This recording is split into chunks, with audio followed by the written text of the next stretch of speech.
Welcome to this episode of Invest You. Today we'll be going through what is better for investments, RRSPs or TFSAs.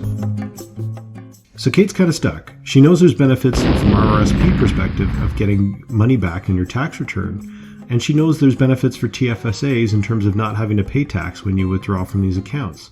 So she has limited funds, but what is the best investment for her? March 2nd is just around the corner, and she knows that that's a limit for investing in RRSPs for the year, and she has a lump sum to invest, so she's wondering where to put this money. So she starts executing some complex computer algorithms to try to determine what would give her the best return for the future. She discovers that RRSPs will grow faster in the future, assuming that she reinvests the tax return that she gets, where TFSAs don't grow as fast because you don't get that tax return, assuming the same rate of return. She also knows that RRSPs will get drawn down faster because she will have to pay tax on the money she withdraws from her RRSPs. But with the TFSAs, she would not have to pay those tax returns. So she's wondering what's going to last her longer when she gets into retirement. So Kate conducts a case study. She looks at a 25-year approach where she invests $4,200 on an annual basis. She looks at an RRSP that is done at a 50% tax rate. She looks at an RRSP that's done at a 35% tax rate, and she looks at investing this money in TFSAs. All of these assume the same rate of return of 5% per year.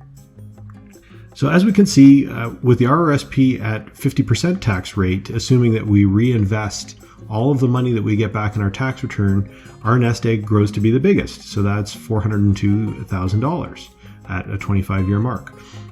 Next is the 35% tax rate for RRSP, which grows to about $318,000. And then last place is the TFSA, which is about $214,000. It begs the question, what would be the best for her in the future when she starts withdrawing these? So Kate works out that she needs about $40,000 per year.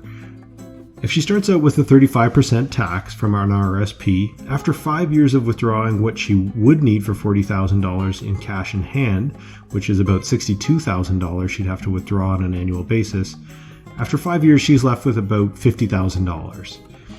At a 50% tax rate for the RRSP, she's left with about the same for the RRSP, given that she has to withdraw $80,000 per year to get the $40,000 she needs for cash in hand. Now, from a TFSA perspective, all she would need to withdraw is the $40,000 per year, and at the end of 5 years, she has $41,000 in hand and can make one more additional withdrawal, leaving her with a balance of $2,000 at the end of 6 years. So from this perspective, if the tax rate doesn't change, the TFSA is a better investment vehicle. Kate would like to run a couple other scenarios. She's thinking her tax rate will dip when she retires. So right now she's getting taxed at about 50%, and she thinks that's going to dip to about 35% when she retires.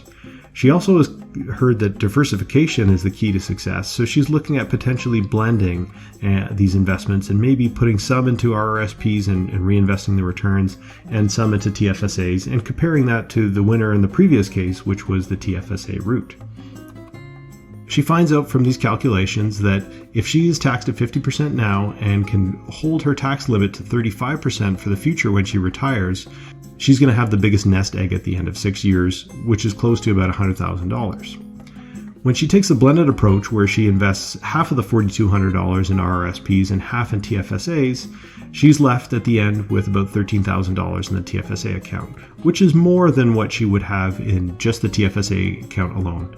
And at the end of 6 years for the TFSA, she'd have about $2,000. So you can see the best approach is to invest when you're being taxed at a higher rate, at the 50% rate, and withdrawing it at a much lower rate. That will give you your biggest nest egg. So in conclusion, Kate finds out that there's no surprise RRSP account where contributions are made at 50% tax and withdrawals are made at 35% tax is the best bang for her buck. She's also considering diversifying her portfolio to maximize the potential to make bigger withdrawals in the future. So she argues that the best approach might be to contribute to both TFSAs and RRSPs. This would help her if she needs to take an unexpected big withdrawal and help her from a tax perspective to manage her taxes in the future. And at the same time, we don't know what governments may do with these accounts in the future. So there may be some limits or restrictions that are put on TFSAs or RRSPs that may hurt her situation. So it's best to keep both accounts alive. So she decides to invest in a blend of TFSAs and RRSPs. She never knows what can happen in the future. She could have grandbabies, her kids could get married, or she could invest in that convertible that she's always wanted. Thanks for tuning in to this Invest You video, and we hope you subscribe so you can see more of our awesome videos.